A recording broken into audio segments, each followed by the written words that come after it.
kahapon, nilinaw ko sa inyo na hindi lahat ng paraan ng pagbibigay ay grace way. Okay? Merong ibang paraan at may mga paraan na pinili ng ibang simbahan na hindi ayon sa biyaya, out of duty, out of fear, out of obligation. Okay?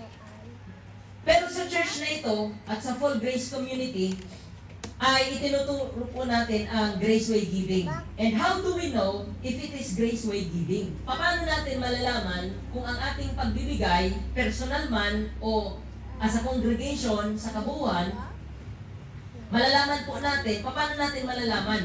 Malalaman po natin ito pag naintindihan natin ang tatlong aspektong ito. Okay? So you can check your heart, you can check your giving. Number one, the aspect of grace way giving. Number one, grace way giving is free from pressure. Ang mabiyayang pagbibigay ay malaya sa pressure. Okay? Grace way giving is not driven by pressure or obligation, but by a heart transformed by God's abundance. Binago ka ng kasaganaan ng Diyos, isang pagbabagong mabuti. Amen? Naniniwala ka ba binago ka ng Panginoon? Binago ka ng biyaya ng Diyos. So maraming mga tao na kapag gumiginhawa po sa buhay, nagbabago. Pero ang pagbabago ay masamang pagbabago. Naging isnabero, naging masungit, naging cannot be rich. Hindi mo na ma-reach kasi yumaman na.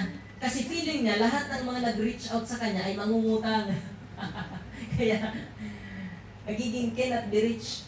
Hindi po ganyan ang mentality ng isang taong nasa biyaya. Amen? Hindi dapat ganyan ang mentality. Ang nasa biyaya, nabago ang nasa biyaya, nabago ang iyong isip, puso at damdamin dahil sumagana ka at nagiging mapagkawang gawa ka, nagiging mas mabuti kang tao at mas nagiging matulungin ka sa iba. Amen? Yan ang palatandaan ng mga taong nasa ilalim ng biyaya ng Panginoon. Mas lalong sumasagana ang buhay, at habang sumasagana ka, hindi ka nagiging iba. Kundi mas lalo kang nagiging mabuting tao, mas lalo kang nagiging mapagbigay, mas lalo kang nagiging matulungin. Amen po? It flows freely, not out of duty, but out of joy and trust in His provision. When we give the grace way, we give because we are already blessed, not to earn a blessing. Amen? Tandaan po natin yan. Napakahalaga po noon at ito ang isa sa mga flagship po ng pagtuturo ng biyaya na hindi ka nagbibigay para pagpalain, nagbibigay ka dahil ikaw ay pinagpala na. Tignan niyo po yung principle. We love because He first loved us. Sabi sa John 1 John chapter 4 verse 19. Tayo ay nagmamahal sapagkat tayo ang unang minahal. Yan po ang prinsipyo. Ganon din po sa pagbibigay. Ikaw ay nagbibigay sapagkat ikaw ay unang binigyan.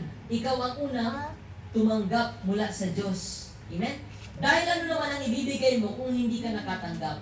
Tayo po ba lahat ay nakatanggap ng biyaya ng Panginoon? Amen. Kaya tayo may empowerment na makapagbigay din dahil tayo ang unang tumanggap mula sa ating Diyos na mabuti.